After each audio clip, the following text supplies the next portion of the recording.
Bonjour et bienvenue à une nouvelle capsule sur les plantes sauvages comestibles. Aujourd'hui, une plante que j'adore, on parle de l'ortie dioïque. Là, voilà, donc l'ortie dioïque, qu'on appelle aussi la grande ortie, est une plante aux feuilles dentées. Donc, on peut voir qu'elle a des grosses dents et aux nombreux petits poils. Ces poils-là, on dit qu'ils sont urticants. En fait, c'est qu'ils contiennent de l'acide formique, comme dans les dards d'abeilles. Donc, c'est ça qui est vraiment désagréable quand on la manipule à main nue. Mais si on y regarde plus près, on peut voir que les poils sont plutôt orientés vers le haut. Donc, c'est possible de le faire même à main nue. La cueillette, par contre, toujours mieux d'avoir des gants. Alors, qu'est-ce qu'on fait avec l'ortie, qui est une plante absolument extraordinaire? Pourquoi j'aime l'ortie? Pourquoi est-ce que c'est un légume extraordinaire? En fait, c'est parce qu'elle est très, très riche en vitamines et en minéraux, entre autres en vitamine A, en vitamine C, en fer, en magnésium. Donc, c'est une plante qui est très nutritive. On peut l'utiliser, par exemple, dans des omelettes. On peut en faire des gratins avec des pommes de terre. On peut en faire une soupe absolument délicieuse et très nutritive. Également, et pas à négliger, si on se fait une bonne lasagne, on peut remplacer les épinards par de l'ortie dans toutes les recettes. Également, ça fait une très bonne infusion. Donc, vous voyez des maringouins. Des maringouins en gros plan. Je me fais un petit peu dévorer présentement. En général, l'ortie aime le même environnement que les maringouins. Donc, elle aime bien les sols humides. On la retrouve souvent dans les fossés et à l'orée des bois.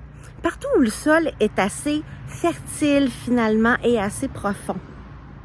Elle va se répandre grâce à ses racines, surtout qui sont des rhizomes en fait. Et puis, pour cette raison, elle peut devenir assez envahissante. Donc, moi, je conseillerais à personne de la mettre dans son potager.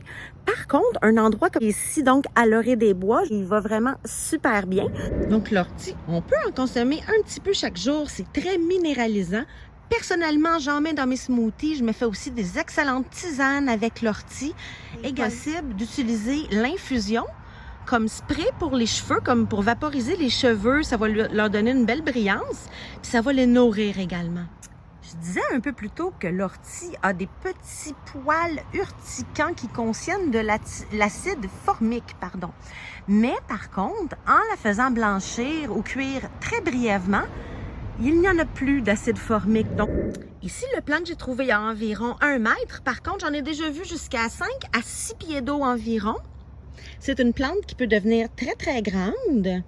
Et puis, qu'est-ce qu'on peut faire à part la manger? C'est une plante qui est utilisée pour ses propriétés médicinales.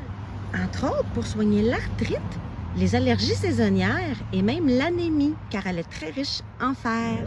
Sa tige ici, qu'on voit très, très bien, peut nous fournir une fibre très solide pour faire de la corde en situation de survie. Avec l'ortie, qu'on retrouve principalement près des habitations, parce que c'est une plante qui est naturalisée, donc elle n'est pas indigène, elle s'est naturalisée au Québec et dans la plupart des pays au monde. Qu'est-ce qu'on peut faire aussi? On peut fabriquer un purin d'ortie, qui est un engrais qui est très riche en azote. On peut aussi en faire macérer, puis l'utiliser en vaporisation pour éloigner les pucerons de nos plantes. Donc voilà, avec toutes ces qualités-là, malgré son caractère envahissant et ses petits poils urticants, c'est pas mal impossible de ne pas tomber en amour avec cette merveilleuse et généreuse plante qu'est l'ortie dioïque. Ceci conclut une nouvelle capsule sur les plantes sauvages comestibles. Si vous avez des commentaires, des questions, écrivez-moi. Si vous voulez des renseignements sur les ateliers sur les plantes sauvages comestibles, écrivez-moi un mot. Bonne journée!